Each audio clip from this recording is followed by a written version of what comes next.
Oi, gente! Meu nome é Ana Rezende e neste podcast vou compartilhar todas as minhas descobertas desde que iniciei a jornada transformadora para me tornar coach de saúde.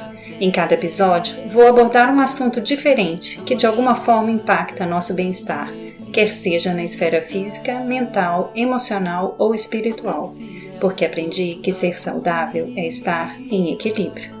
Se você quer fazer descobertas incríveis, melhorar sua saúde, viver de forma sustentável e ainda ajudar o planeta, se liga, você está no lugar certo. Eu sou Ana Rezende e Bom é o que te faz bem é o podcast da Mama Terra. Toma banho de cachoeira, abraça uma pessoa amiga, corre na chuva, escala a montanha, contempla a vista, transcende, levita. No episódio de hoje, tenho a honra de conversar com o professor Dr. Kleber Dias. Kleber é professor da Universidade Federal de Minas Gerais, onde leciona há 11 anos nos cursos de graduação em Educação Física, Terapia Ocupacional e Turismo. Leciona também no curso de mestrado e doutorado em Estudos do Lazer e coordena o grupo de pesquisa em História do Lazer, chamado ISLA. Kleber foi diretor da Associação Brasileira de Pesquisa e Pós-Graduação em Lazer, editor-chefe da revista Pensar a Prática e editor associado da revista Record. Ele é autor ou organizador de mais de 10 livros, além de mais de 70 artigos em periódicos acadêmicos nacionais ou internacionais. Seu último livro, História das Indústrias Culturais em Minas Gerais, foi lançado em março de 2023. Kleber é ainda editor do blog Temperança Política, dedicado à divulgação científica de teorias sociais e economia política da cultura, além de ser host do podcast e também canal no YouTube Educação Física S.A. Kleber, seja muito bem-vindo ao Bom é que te faz bem. Oi, gente, bem-vindos todos de volta ao Bom é o que te faz bem. Bem-vindo, Kleber. Obrigado, Karina, pelo convite. Prazer conversar com você e com a sua audiência sobre esse assunto incrível. Eu adoro.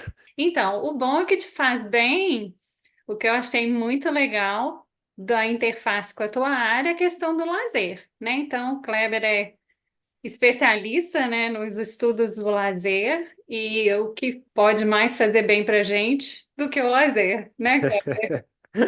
Exatamente. E você sabe que a gente vive numa situação, numa cultura, em que é exatamente o contrário que é valorizado, né? Existem na própria linguagem cotidiana várias expressões, né, frases, ditos populares que expressam essa escala de valores. Então as pessoas dizem: o trabalho dignifica o homem, ao mesmo tempo que dizem, né, a mente vazia é a oficina do diabo. Então Verdade, existe uma escala de valores que prescreve o trabalho como virtuoso, ao mesmo tempo que prescreve o lazer como pecaminoso. verdade. E mesmo a maneira como a gente usufrui o nosso tempo livre, ela geralmente ela é perpassada pelo valor do trabalho. Então, ficar sem fazer nada pode ser até angustiante para muitas pessoas, porque elas se sentem na obrigação de preencher o tempo livre delas com muitas atividades. Elas não conseguem ficar paradas. É preciso que esse tempo seja ocupado de uma maneira produtiva. Então, ou então até de uma maneira útil. Então, você não pode simplesmente fazer uma coisa que você gosta, não. Você tem que aprender alguma coisa ou fazer alguma coisa que promova o seu condicionamento físico. Ele tem que ser sempre um uso assim propedêutico, né? Uhum. Com uma finalidade específica. E só isso já expressa um pouco o contrário do que a gente começou dizendo, né? Pô, o lazer é uma coisa muito boa. Todo mundo gosta de usufruir momentos de lazer e, ao mesmo tempo, que muita gente não gosta de trabalhar, porque o trabalho, no nosso caso, no nosso contexto, geralmente se dá de uma maneira alienada, sem propósito, trabalhos inúteis, as pessoas não veem o sentido do trabalho que realizam, né? É, esse é um ponto muito importante, né? Por exemplo, agora que eu estou fazendo esse trabalho, que é um trabalho que realmente me preenche, que eu vejo que tem um propósito maior, que eu vejo que tem um bem maior para a comunidade, para o público, né, de uma forma geral, esse é um trabalho que eu faço com tanto prazer que ele é como se fosse um lazer para mim. Uhum, Eu acho que essa que é a grande diferença. Se a gente conseguisse, num momento que a sociedade tivesse, de uma forma geral, todo mundo trabalhando naquilo que realmente gosta e dá prazer, a gente ia conseguir fazer essa diferenciação, o lazer e o trabalho, e dar essa valorização diferente para essas duas coisas, né? Porque hoje, uhum. realmente, a questão do trabalho é a labuta, né? É o... A origem etimológica da palavra trabalho, no caso da língua portuguesa, é a palavra latina tripalium, que significa instrumento de tortura. Então, na visão judaico-cristã, o trabalho, ele de fato é uma punição. Tanto que na Bíblia, a maneira como Deus pune Adão e Eva por eles terem cometido um pecado é condenando os dois ao trabalho eterno. Deus diz para Adão: do suor do teu rosto comerás o pão. Porque até então eles não trabalhavam no paraíso. Na medida em que eles comem o fruto proibido, eles são expulsos do paraíso, eles são condenados a trabalhar a vida inteira. Então, na nossa sociedade, o trabalho ele é uma punição. Então, assim, em muitos lugares que você trabalha, as pessoas fazem questão de dizer, pô, estou trabalhando muito, estou ocupado, estou sofrendo. Se não for assim, as pessoas se sentem até culpadas. Tem uma situação que eu acho que é como a sua, que eu considero privilegiada, que eu faço o que eu gosto. Eu amo fazer o que eu faço, eu faria de graça, mas ainda por cima me pagam, né? Então é melhor ainda. Então eu chego no trabalho feliz, entusiasmado, querendo fazer mais, não me importo de fazer à noite, final de semana, não é uma coisa que me realiza, me satisfaz, né?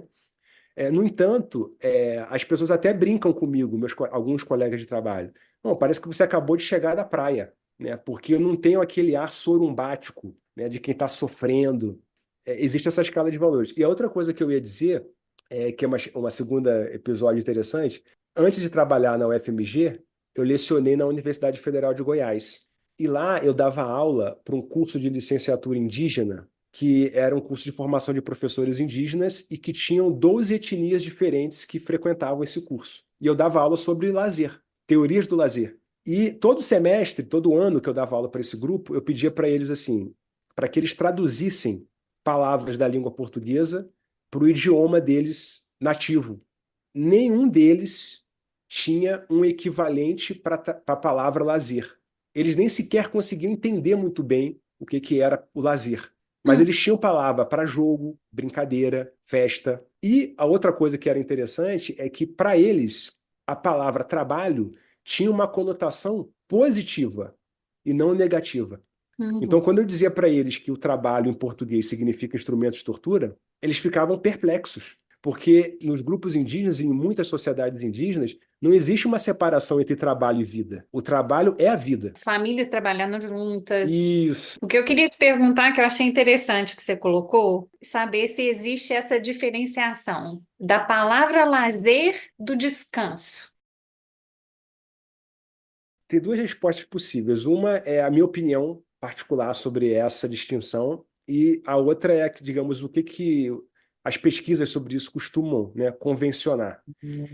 Geralmente, as pessoas, no campo acadêmico dedicado a esse assunto, né, do campo dos estudos do lazer, existe uma disciplina interdisciplinar internacionalmente consolidada, né, com departamentos, com periódicos acadêmicos, com associações científicas, congressos anuais, e tudo, enfim, tudo que tem em qualquer campo acadêmico.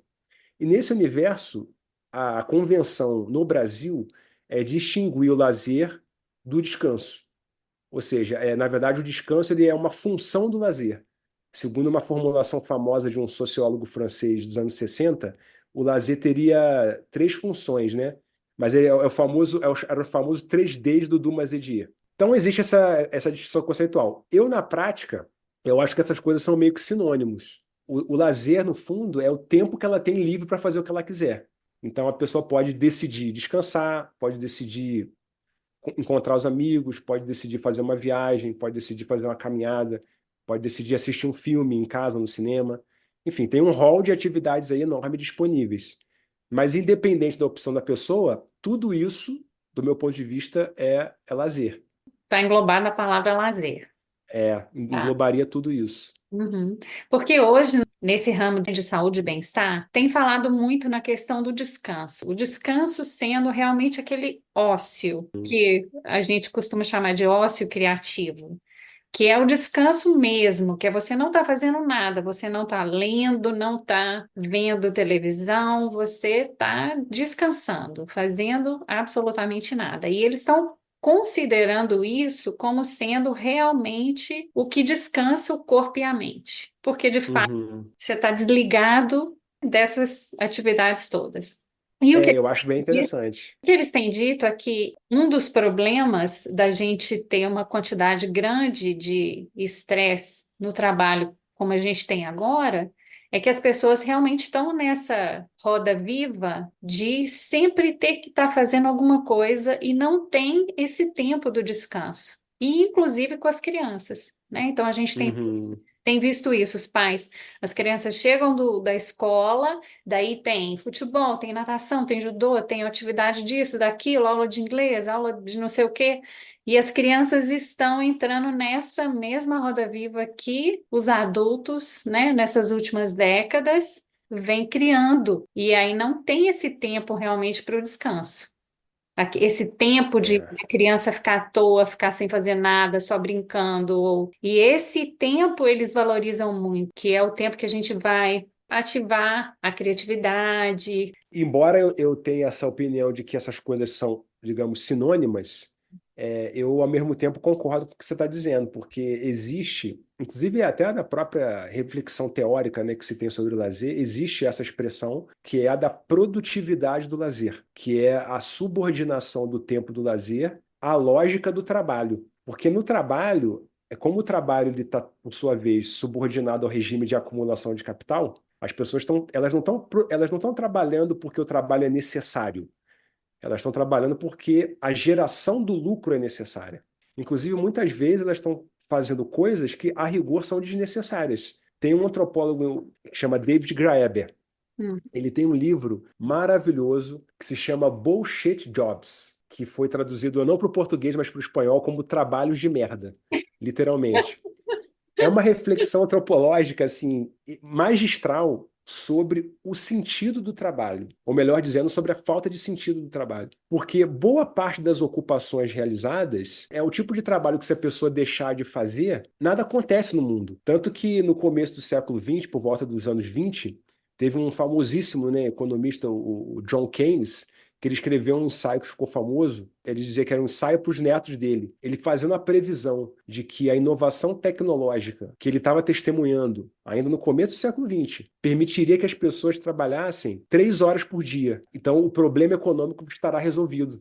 Ou seja, a gente vai ter tantas máquinas, tantas coisas, a produtividade vai ser tão grande que os humanos quase não vão precisar trabalhar. Então, essa era a previsão. É o nascimento de uma sociedade do lazer. E como a gente poderia ter chegado lá. Exatamente. E por que não chegou? O que ele não contava nessa previsão é que nós criaríamos necessidades infinitas, necessidades artificiais e que obrigam trabalho. Às vezes a gente vai numa festa de criança de aniversário e você volta da festa com aquele monte de brinquedo. Aí você pensa assim, gente, o tanto de trabalho que foi necessário para fazer aquilo tudo, e boa parte daquilo vai parar no lixo. Exatamente. A que ponto que a sociedade evoluiu com a questão do consumismo, que consome o nosso tempo de descanso e de lazer, não é verdade? Consome a nossa Exatamente. vida. Tempo é Exatamente. vida. Exatamente. Muito interessante.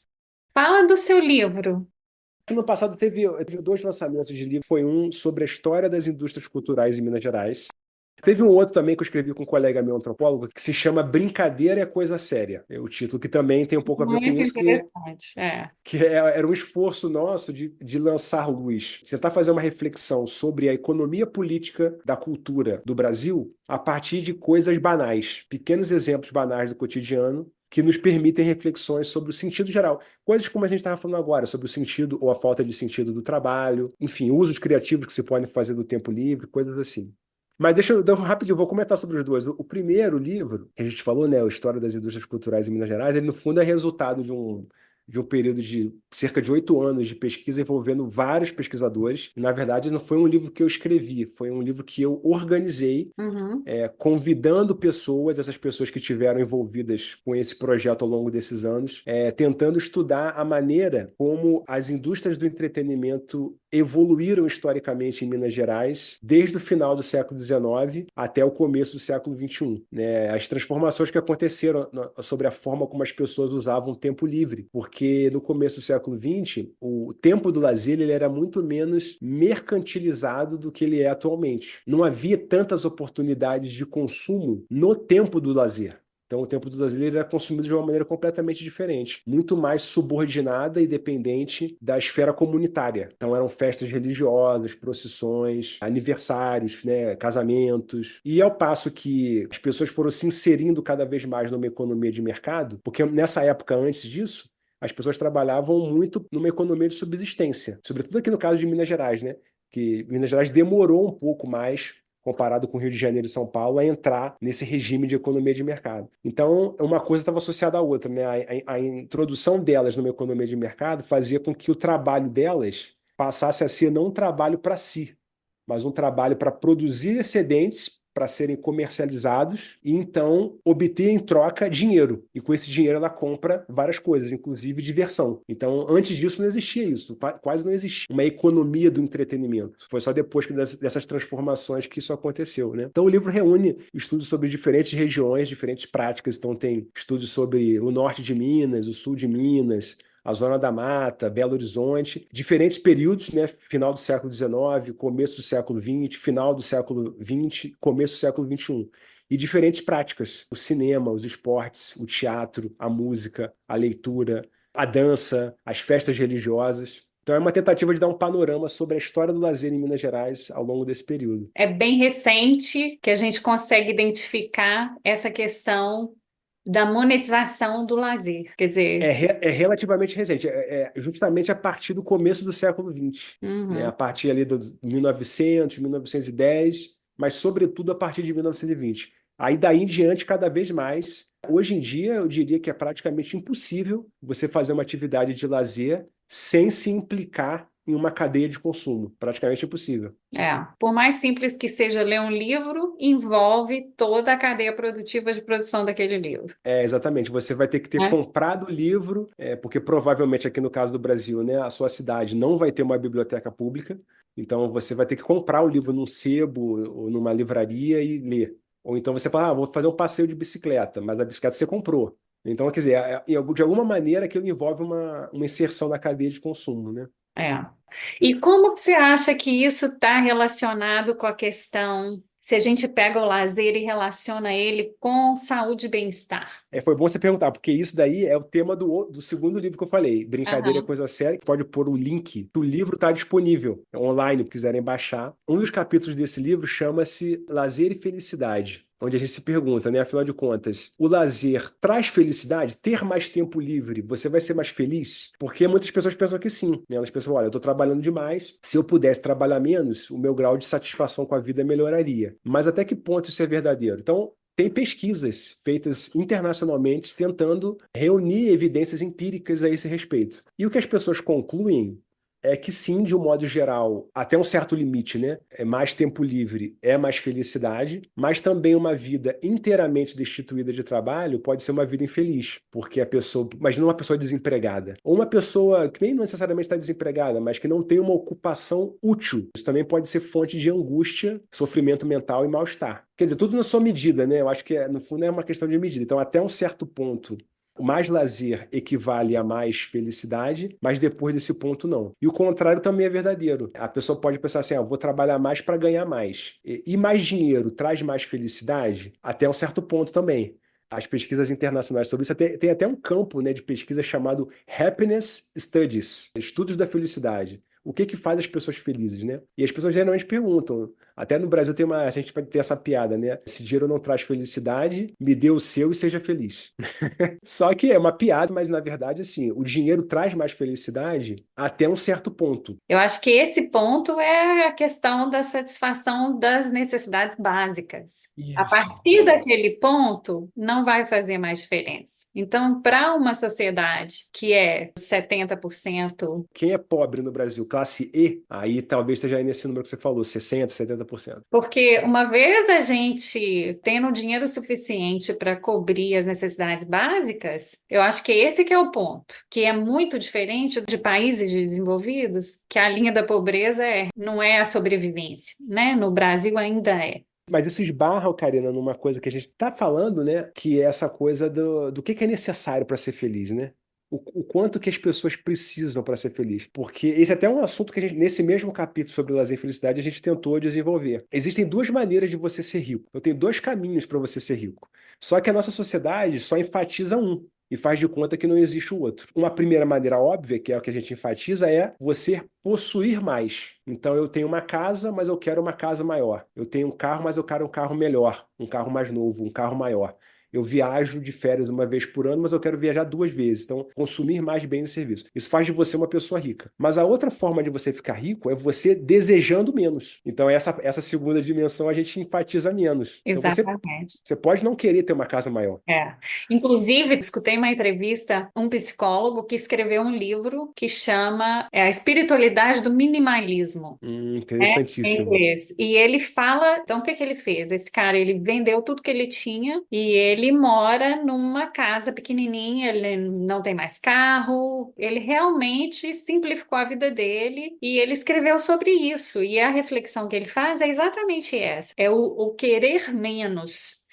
E aí ele fala, a felicidade ela vem de dentro, ela não vem ela é de dentro para fora, não é de fora para dentro. Não é o que eu tenho ou o que eu deixo de ter, é como eu sinto é que vai fazer a diferença. Então ele fala, é o olhar de ser grato pelo que a gente tem é que vai deixar a gente feliz. E tem vários estudos em cara do minimalismo e desse outro psicólogo também que fala sobre a felicidade, eles se sobrepõem, né? E é exatamente isso, é você ser grato pelo que você tem. E aí essa felicidade vem de dentro, né? Independente do quanto isso é ou quanto que isso representa. Inclusive interessante que ele fala, existe já uma correlação que as pessoas que são mais felizes, elas conseguem ganhar mais dinheiro, elas conseguem melhores relacionamentos, elas conseguem realizar mais coisas, elas são mais produtivas, porque elas são felizes, e não o contrário. Muita gente acha que é o contrário. Olha, quando eu tiver aquela casa, ou quando eu conseguir aquele cargo, ou quando eu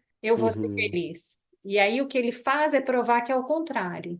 Então tem um campo de pesquisa grande, né? Sim, sim. Fala sobre isso. Esse que eu mencionei para você das ciências da felicidade, ou os estudos da felicidade, ela começou por volta dos anos 60 com um artigo de um economista americano chamado Richard Easterly. E o que ele fez? Ele havia pesquisas de opinião feitas por agências tipo a Gallup e outras, no mundo inteiro, vários países, perguntando para as pessoas: você é satisfeito com a sua própria vida de 0 a 10? E as pessoas respondiam 8 e tal. O que ele fez? Ele pegou a média das respostas de diferentes países e comparou com o nível de renda daquele país, se perguntando: olha, os países que são mais desenvolvidos economicamente, espera-se que as pessoas sejam mais felizes, porque elas vão ter mais carros, mais casas, mais coisas, então haverá uma correlação positiva entre grau de desenvolvimento econômico medido pela renda per capita e a média das respostas das pesquisas de opinião sobre a felicidade. E o que ele constatou é que essa correlação não existia. É o que ficou conhecido, inclusive a partir daí, como paradoxo de Easterlin. Ok. Porque não necessariamente um país que enriquece, que tem uma renda per capita maior, isso não faz com que as pessoas sejam mais felizes. Porque provavelmente, para ter essa renda per capita maior, essas pessoas precisam trabalhar mais. E trabalhar, e muitas vezes, em coisas que elas não veem sentido, mas simplesmente para obter a recompensa financeira decorrente do trabalho. E em todas as ciências sociais, assim, digamos, para além, né, desse campo específico da ciência da felicidade, tem todo um campo de pesquisa de reflexão sobre a ideia, né, é uma suposição que existe na cultura ocidental moderna de que mais desenvolvimento econômico significa progresso. E tem um famoso antropólogo americano, o Marshall Salins, que ele tem um artigo que eu considero assim de leitura obrigatória para quem gosta desse tipo de reflexão, que chama-se A Teoria da Sociedade Afluente Original, em que ele se pergunta, a ideia seria mais ou menos a seguinte: os povos primitivos, as sociedades tradicionais, eles eram pobres, miseráveis, viviam uma vida desgraçada. Foi a nossa sociedade que inventou a prosperidade, uma sociedade afluente, com riqueza, com prosperidade, com abundância. E ele se pergunta, mas será que é assim mesmo? Porque como ele é antropólogo e arqueólogo, ele vai lançar então uma reflexão sobre como era a vida das sociedades tradicionais. E ele vai chegar à conclusão de, primeiro, né, segundo ele apresenta nesse artigo, vários estudos disponíveis de antropólogos e arqueólogos, a maioria das sociedades caçadoras-coletoras trabalhavam aproximadamente 3 horas por dia, muito menos do que nós. E tinham muito mais tempo de conversar, de usufruir, de simplesmente descansar e fazer o que quisessem. Eles eram muito mais livres para fazer o que quisessem do que essa prisão que nós temos com relação ao trabalho, a obrigação de ter que trabalhar 8, 9, 10 horas todo dia. E então ele termina dizendo, olha, se o parâmetro de riqueza e de prosperidade for bens materiais, de fato a nossa sociedade é muito mais rica do que a sociedade do passado. No entanto, se o parâmetro for a liberdade de fazer o que você quiser com o seu tempo, os miseráveis somos nós. É uma ótima reflexão. Porque com isso tudo, como que a gente consegue fazer a correlação com a saúde? Uma foto de Nova York nos anos 30 e a reflexão da foto era exatamente essa. Todo mundo super magrinho, elegantes, todos caminhando na rua e aí a pessoa questionando, cadê os obesos? Então, a que preço que a gente evoluiu e hoje se sente escravo do trabalho, a quantidade de estresse que isso trouxe para a vida das pessoas e como que essa loucura do estresse afeta a saúde. Além da questão do estresse, olha que interessante, a questão da obrigatoriedade, né, do tempo de trabalho que tirou as famílias de casa para poder trabalhar, quer dizer, tanto o pai quanto a mãe, e aí veio para completar esse cenário a praticidade da indústria alimentícia para que a mulher não tivesse que cozinhar mais e criou a bola de neve que a gente tem hoje, quer dizer, a indústria alimentícia com a carga de químicos, aditivos, espessantes, etc., que a gente sabe que são todos tóxicos, e toda essa carga que veio com a questão de aumentar o trabalho, ou de ter que aumentar o trabalho, e tudo que veio junto com isso. Nós estamos pagando um preço de não ter a felicidade que a gente achou que teria e a gente ainda está pagando para a saúde. O perigo da gente, o bom perigo, né, o perigo positivo da gente entrar nessa reflexão que você está sugerindo aí, é que se a gente parar para pensar bem nisso tudo, é tudo tão sem sentido que você meio que pira. Eu costumo brincar aqui dizendo que, assim, atualmente, a maioria dos trabalhadores são presidiários vivendo em regime semiaberto. Ele volta para casa para dormir e no dia seguinte ele volta para o presídio dele. Isso é interessante. E essa questão, eu até ia comentar que tem muita relação também com o trabalho, a pesquisa do Dan Bittner, inclusive em português, o livro dele ficou traduzido como As Zonas Azuis da Felicidade. Que ele descobriu essas regiões no mundo onde as pessoas vivem mais de 100 anos, mas vivem bem. E uma das coisas é a questão do propósito. Todas essas pessoas têm um propósito de vida, quer dizer, elas acreditam que elas têm uma função social naquela comunidade, mesmo estando com mais de 100 anos. A outra coisa é a questão do trabalho. A maioria dessas pessoas nessas zonas, elas trabalham na terra, produzindo para a subsistência. Então, quer dizer, o trabalho tem esse propósito. Sim. A diferença grande, quer dizer, é lógico que em torno disso vem atividade física e alimentação, porque se eu trabalho na terra, eu estou ativo com o meu corpo todo o tempo, eu como aquilo que eu produzi, que está limpinho, que está fresco, é todo dentro do contexto que eu estou inserido numa comunidade, que eu tenho um papel nessa comunidade, que eu tenho relacionamentos e conexões com as pessoas dessa comunidade. Então, esse é o cenário. Essas são as zonas azuis da felicidade, são onde as pessoas conseguem voltar a esse cenário das nossas culturas indígenas, com Aham. uma certa evolução, mas que é mais ou menos como era no passado. E você sabe que essa relação, né, entre tudo isso que a gente está falando especificamente com a saúde, ou melhor, os problemas de saúde decorrentes disso tudo, eles, de certo modo, eu acho que eles nos obrigam a constatar que esses problemas de saúde não são só de saúde, eles são a expressão física de uma crise civilizatória que a gente está vivendo. Totalmente. Porque esse modo de vida que a gente acabou construindo, ele é tão irracional que ele é, na verdade, insustentável, até do ponto de vista ambiental. Totalmente insustentável ambientalmente, é. Agora, assim, a pergunta que eu me faço, né, assim, cá com meus botões, qual vai ser a saída disso? Porque, por exemplo, na pandemia, eu tinha esperança de que depois da pandemia haveria uma mudança, porque as pessoas precisaram parar por um momento e a gente viu que, na verdade, quer dizer, parou e aí? O que aconteceu? Aconteceu nada, porque a maioria, né, boa parte do trabalho é inútil. Eu acho que teve uma mudança. Hum, E eu vejo um caminho. Vou compartilhar com você e ver o que que você. Eu tenho visto esse movimento muito grande com relação à agricultura regenerativa. Principalmente aqui nos Estados Unidos está crescendo demais. As pessoas que advogam pela agricultura regenerativa estão falando exatamente isso. A gente precisa voltar. A gente precisa dar 2 passos ou 3 passos ou para trás para conseguir encontrar esse ponto de equilíbrio. O que eu acho que é sensacional. Uma que seria o fim das monoculturas e a volta à policultura familiar. uhum. Esse movimento está crescendo. Inclusive, essa é a saída de regenerar a qualidade do solo. Então, eles chegaram à conclusão que o solo, principalmente aqui nos Estados Unidos, ele está morto. Ele, se continuar do jeito que está, em 20 anos, não se tem mais nenhuma produção porque o solo está se esgotando.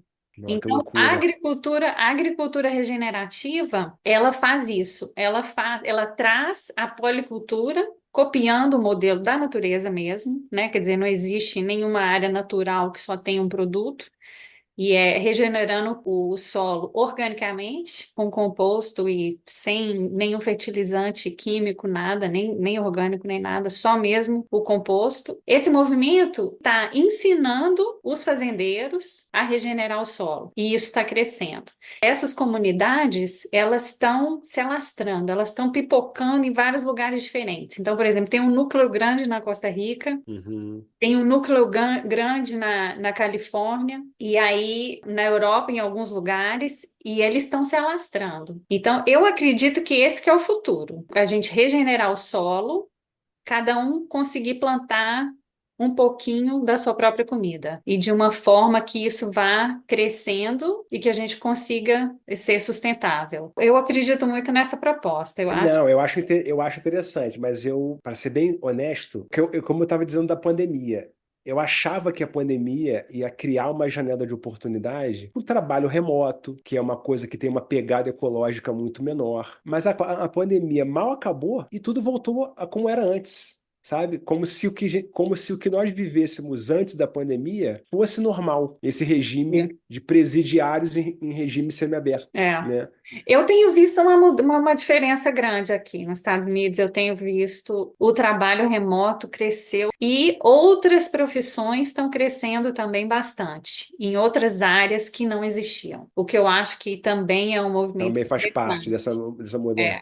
É. Eu tendo a achar, assim, mas aí é intuição. Eu acho assim, e só haverá uma mudança de fato profunda quando houver uma crise incontornável, uma crise ecológica incontornável. A gente sabe que já estamos vivendo essa crise climática, mas ela ainda não é incontornável, né? Foi mais ou menos como a pandemia. As mudanças que a pandemia gerou, essas que você mencionou, ampliação do número de trabalhos remotos e coisas desse tipo, elas poderiam ter acontecido antes, né? A tecnologia para isso já estava disponível. Mas foi preciso uma pandemia para que isso impusesse essas transformações. Então, eu acho que essas outras mudanças relativas à maneira como a gente come, à maneira como a gente produz o alimento e tudo mais, porque os interesses econômicos por trás disso são muito poderosos. E essas pessoas que lucram com esse regime de destruição e de produção de doenças ao mesmo tempo, elas não vão abrir mão do lucro delas. voluntariamente. É um caminho que vai ser bem longo e não vai ser fácil, não. Não Mas vai eu ser fácil, vejo, vai exigir muita briga, digamos, muita luta, né? Muita disputa. mas o que acontece é que eu estou vendo esperança nesse caminho por conta da quantidade de pessoas que Estão aderindo. estão aderindo e estão enxergando a conexão no todo. Quer dizer, são pessoas que, por exemplo, tiveram câncer e conseguiram se curar com uma forma holística diferente, sem medicação.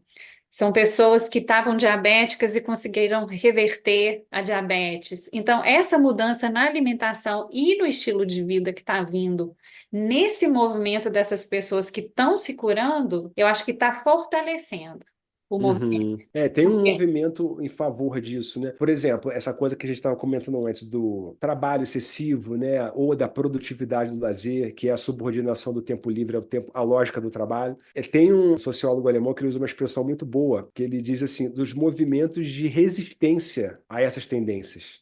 Por exemplo, o movimento do slow food, né? De você comer, desfrutar a sua refeição, não comer apressadamente. Tem vários slow, né? Tem o slow science também, né? De você fazer uma carreira científica não publicando artigos loucamente um atrás da outra, mas trabalhando com calma, né? Aprofundando a sua reflexão, o seu estudo, a sua pesquisa. Então são movimentos de resistência a essa tendência. E ele diz aí essa expressão que eu acho bonita, que são os gangsters da ociosidade, né? São pessoas que de alguma maneira sabotam a lógica predominante, corrente maior, né? Mas assim, eu acho que ainda que esse movimento seja interessante, eu ainda acho que ele é meio marginal. Para que ele seja a maioria, isso vai ainda demorar muitos anos. Que talvez para os nossos netos ou bisnetos não Mas é seja. necessário, Mas é assim, necessário, porque eu acho que a esperança é esse caminho. Porque não tem se a outra, gente né? não fizer nada diferente, esse caminho que a gente está seguindo está adoecendo todo mundo e matando todo mundo, né? Quer dizer, É, não tem como continuar do jeito que está, né? E eu acho que essa é uma opção que é viável e que salva não só as pessoas, como o planeta, né? Que viabiliza a continuidade da vida na Terra. Assim, eu tenho essa esperança. sim, não, a gente tem que ter esperança, né? Senão, o que que nos resta, né? Exatamente. Me conta do teu problema de saúde.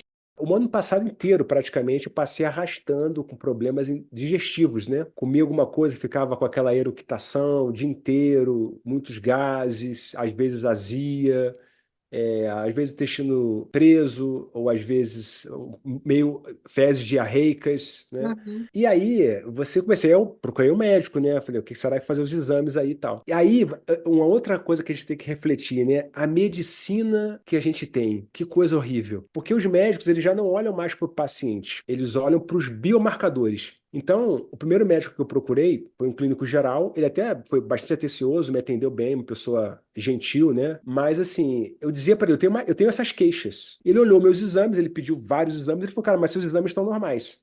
Então, assim, meus exames estão normais, mas eu não estou me sentindo bem. E aí, como é que faz agora? Então, a medicina simplesmente não sabe lidar com isso. E aí, depois, eu fui em outros médicos, mais ou menos me deparei com o mesmo cenário, com pequenas mudanças. Isso me obrigou a ter que estudar eu mesmo algumas coisas relativas a isso. Não dá para você ficar esperando que os médicos te salvem, né? Eu até eu tenho uma metáfora que eu acho que é boa, que é assim, a nossa saúde é como você andar um avião. Só que nesse avião você não pode ser só o passageiro. Você também tem que ser o piloto, tomar decisões conscientes, sabendo como é que a coisa funciona. Então Essa eu comecei a estudar. é uma ótima Não é? metáfora, É uma, ótima metáfora. então, assim, eu comecei nessa jornada de estudar sobre coisas, sobre alimentação, sobre saúde, sobre várias coisas que não eram, assim, não tinha muito conhecimento sobre isso, ainda não tenho, mas, assim, fui me interessando, né? Usar a minha curiosidade para tentar me ajudar a melhorar a minha saúde, né? É assim, no final das contas, eu acabei tendo um diagnóstico de supercrescimento bacteriano do intestino delgado, o tal da SIBO. Fiz um tratamento com antibióticos, mas aí, de novo, uma outra limitação da medicina, né? Pegar o resultado com o médico, com os exames na mão e tudo, eu já tinha lido vários livros sobre desbiose intestinal e tal. Estava bastante informado sobre isso. E eu falei para ele, pô, mas e aí? Qual é a dieta que você acha que eu devo adotar de agora para frente? E eles simplesmente não sabia, entende? Ele não Ele não, sabe. assim, nutrologia, para eles, para a maioria dos médicos, infelizmente, não é nem para os médicos, é para a medicina. A É, formação em medicina, exatamente. Infelizmente, a formação da medicina ocidental, ela é baseada em remédio. indicadores e remédio. E remédio, Infelizmente. Aquele livro que eu li do Dr. Josh X, que fala dos Ancient Remedies, e esse movimento todo, né, do que eu comecei a estudar depois que eu comecei a fazer esse curso para coach de saúde, esse é o movimento. O movimento é você tem que ter o conhecimento do teu corpo, você tem que ter autonomia para fazer as suas escolhas. E tudo, absolutamente tudo que você tem está relacionado com o que você come. Porque o que mais que entra no teu corpo? Porque não tem outra coisa. Você tem interação com oxigênio, com ar, o que você passa na tua pele, que pode estar te intoxicando, ou o que você come. Quer dizer, são as três entradas. tem outras, né? Não tem E outra. o que que você acha? Eu vou te fazer perguntas sobre 4 alimentos. Aham. Porque alguns são menos controversos e outros mais. Mas eu, por exemplo, não estou comendo coisas com glúten, já faz algum tempo. Também não estou comendo coisas com leite, derivados do leite. Mas eu acho que o leite é um pouco mais controverso. Não estou comendo açúcar refinado.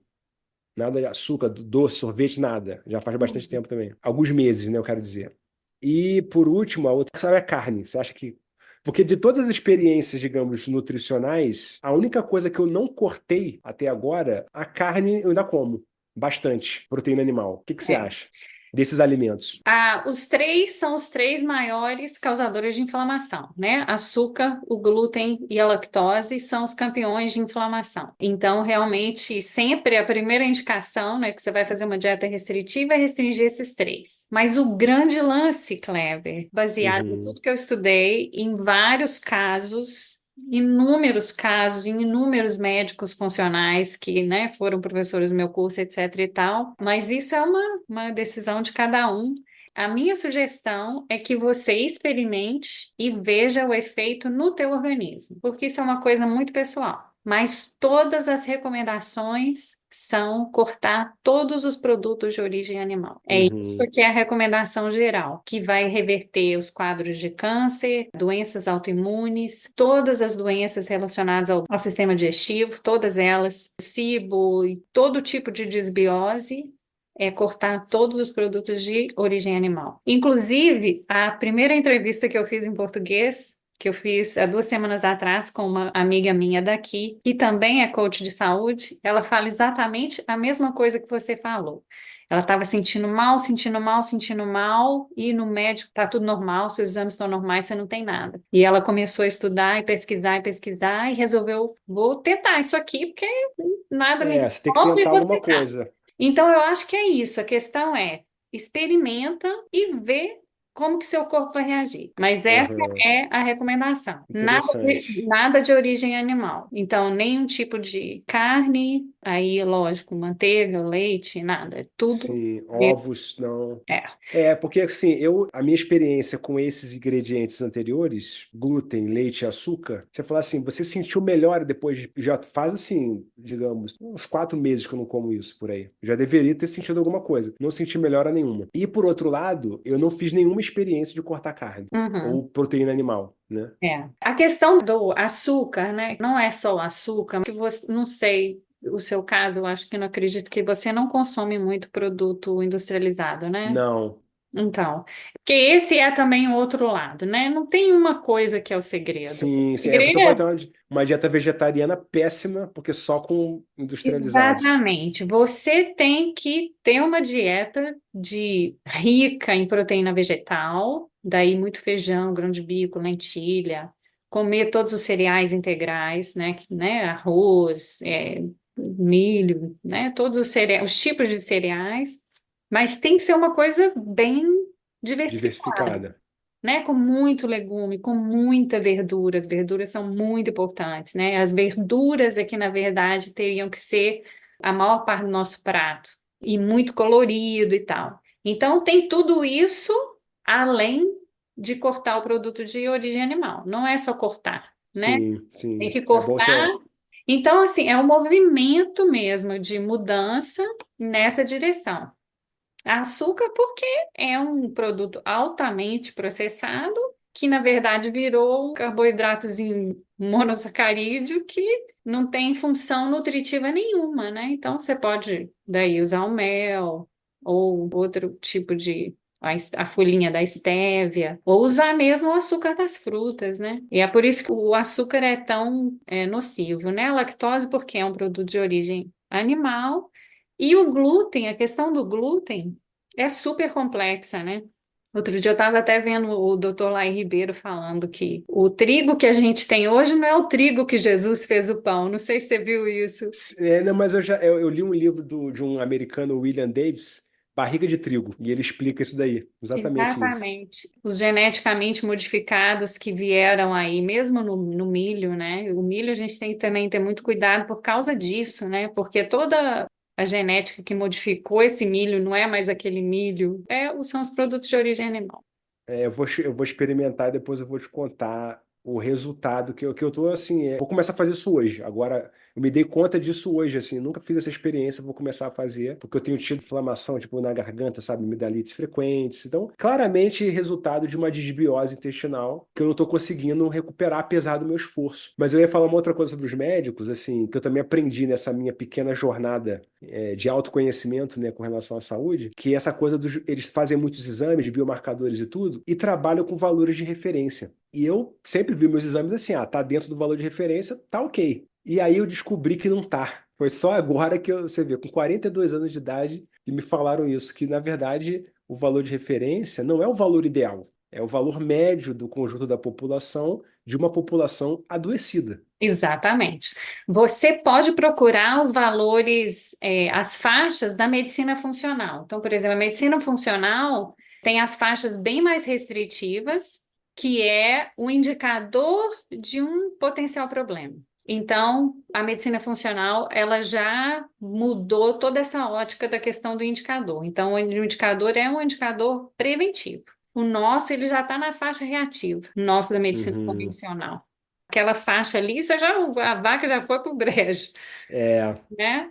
Então, o que eu já vi um médico falar, usou uma expressão que eu achei muito interessante, que ele diz assim, essa medicina tradicional, que não é a funcional, né? Ela é uma medicina de urgência. É quando a pessoa sofreu um acidente, aí ela funciona bem. Mas a medicina curativa, de fato, ou profilática, que seria a melhor possível, né? Ela não serve. Ela realmente ela chega tarde demais, né? chega tarde demais. Exatamente. Outra coisa que eu queria comentar contigo, pela questão da desbiose, né? Os probióticos e os prebióticos. Se você tiver com uma dieta bem rica em legumes, frutas, verduras, né, os cereais e as leguminosas, você não vai ter nenhum problema com a fibra. E as fibras são o principal prebiótico. Então, se você conseguir fazer isso, tá tranquilo e continuar comendo os probióticos, que são as cepas de bactérias que a gente quer que tenha o mais diverso possível, né? Por exemplo, no kefir, nos outros tipos de comida fermentada, picles, chucrute, né? Sim, Todas as comidas, kombucha. kombucha, tudo que é fermentado, o meu próprio iogurte, numa proporção menor, mas também o iogurte, que pode ser vegetal, né? No teu caso, continuar com o probiótico firme para poder realmente refazer a tua flora, né? Que está danificada. E é incrível que a gente realmente, para isso, não é praticamente, né? Assim, é até injusto falar isso que eu vou dizer, porque tem, né, os médicos funcionais, os médicos integrativos, né, nutricionistas bem qualificados, embora hajam muitos nutricionistas mal qualificados. Mas, assim, de um modo geral, não dá para contar com os médicos para te ajudar nisso, né? Você está meio que sozinho, ou a não ser assim, como é o seu caso, você é uma aconselhadora, você já estudou muito e você pode encurtar o caminho da pessoa nessa curva de aprendizado. Yeah. Mas mesmo no meu trabalho, a ideia é essa, é sugerir para que a pessoa experimente. Faz o teste e descobre o que funciona para você. E Sim, vai é ser muito interessante. diferente do que funciona para mim. Mas eu acho que essa função, né, de health coach, eu acho que ela é cada vez mais necessária, dado tudo isso que a gente falou. É. Empobrecimento da alimentação, a industrialização da comida, empobrecimento do solo,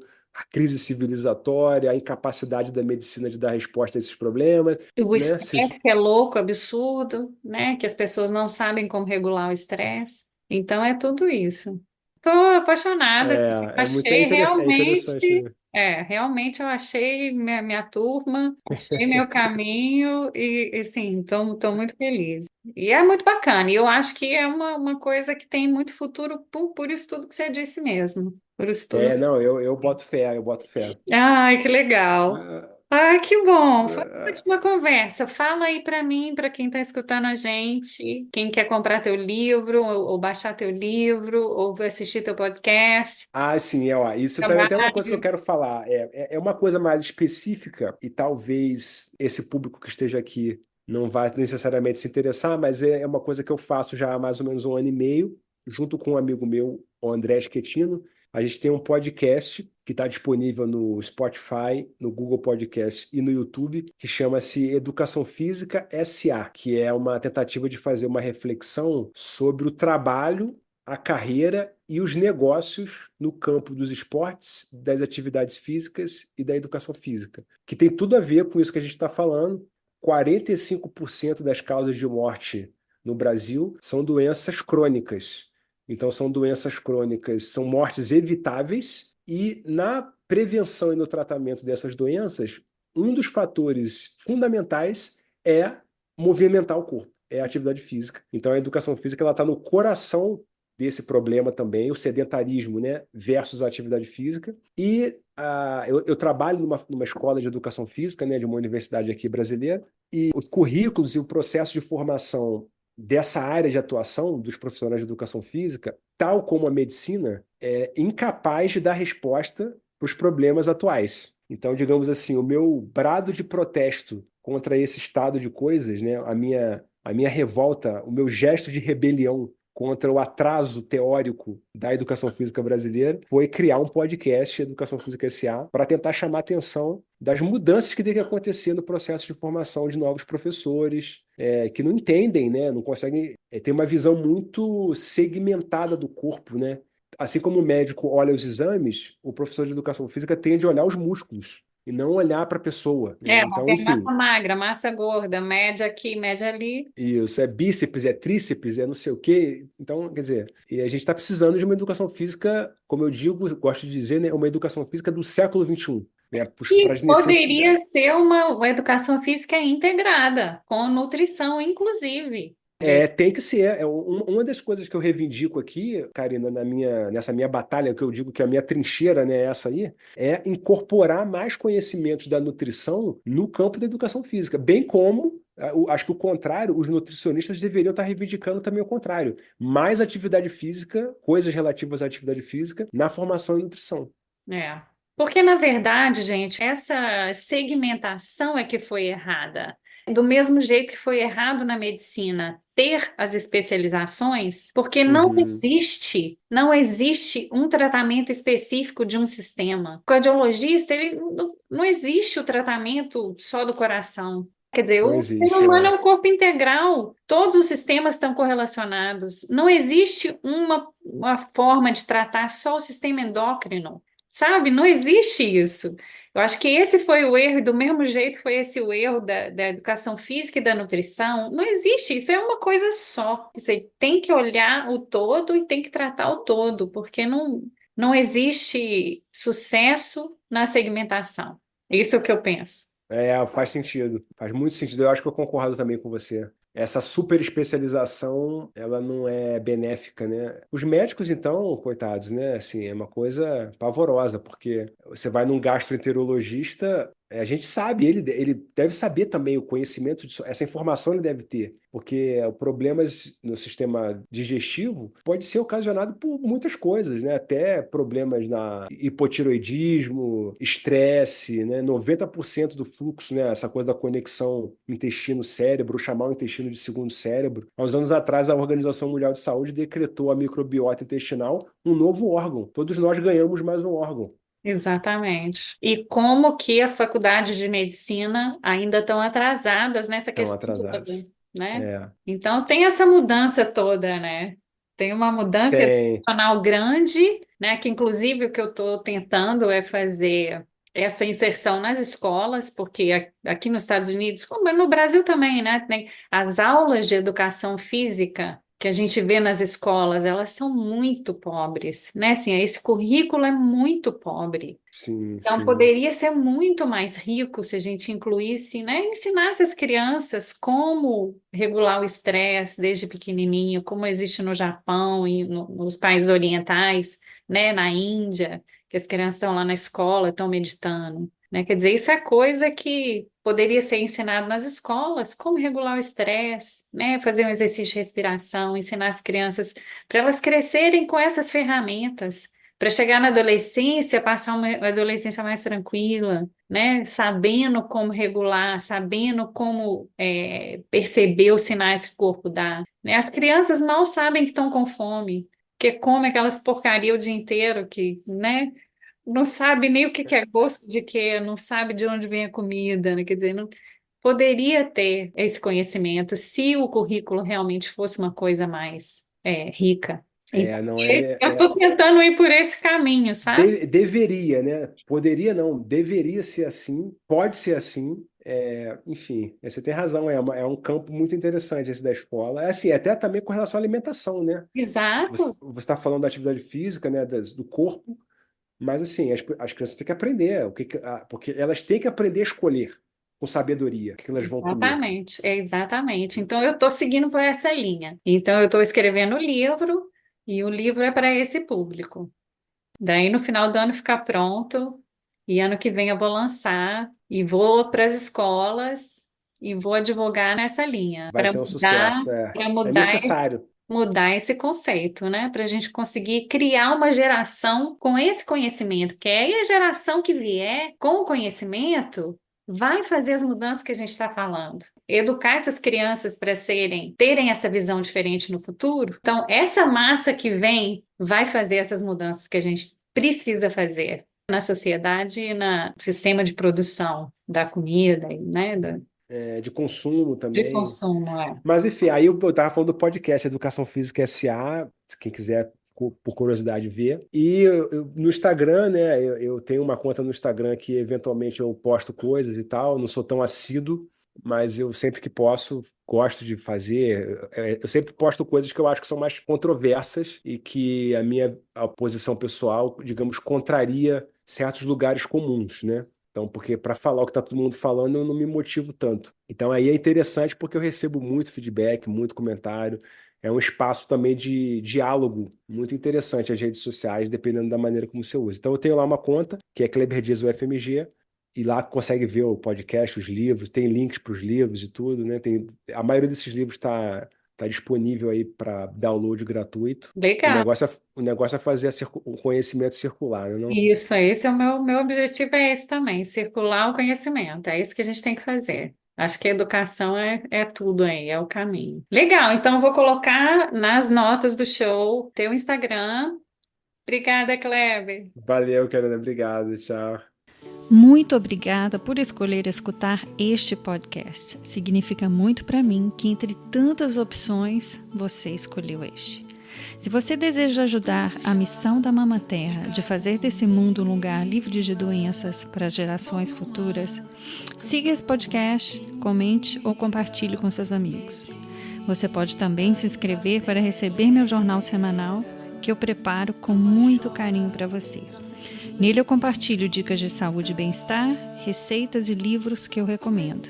Minha intenção é que você tenha informação e recursos para fazer boas escolhas sempre e se sentir bem. Para se inscrever, você encontra o link no resumo do show. Me siga também no Instagram ou no Facebook. Mais uma vez, muito obrigada por estar aqui. Tem muita coisa boa nos próximos episódios, então fique ligado. E lembre-se, bom é o que te faz bem. Abraço uma pessoa amiga, corre na chuva, escala